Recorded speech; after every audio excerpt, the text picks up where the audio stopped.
इलाके में एक बार कोई आया तो जिंदा हम तो जिंदा ही आए थे, जिंदा ही जाएंगे। बुंड में गया शेरू।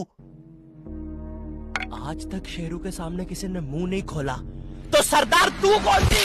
भाग मिन्नू। ओए वो तेरी चैन में फंसा हुआ है, निकल जा। मेरी में फंस गया। ओए मिन्नू, साइड में रोक जल्दी। चैन में फंस गया रे बेचारा।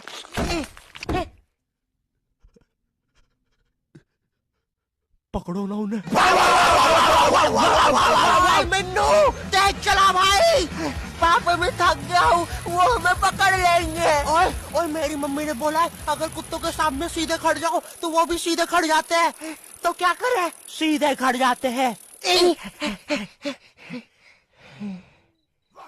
पापा मुझे उनकी आवाजें आ रही है। चुप रह, ऐसा सोच हमने कुछ किया ही नहीं है। पापा लगता है वो पास आ रहे हैं। पापा लगता है वो आ गए। पापा चाट रहा है वो मुझे।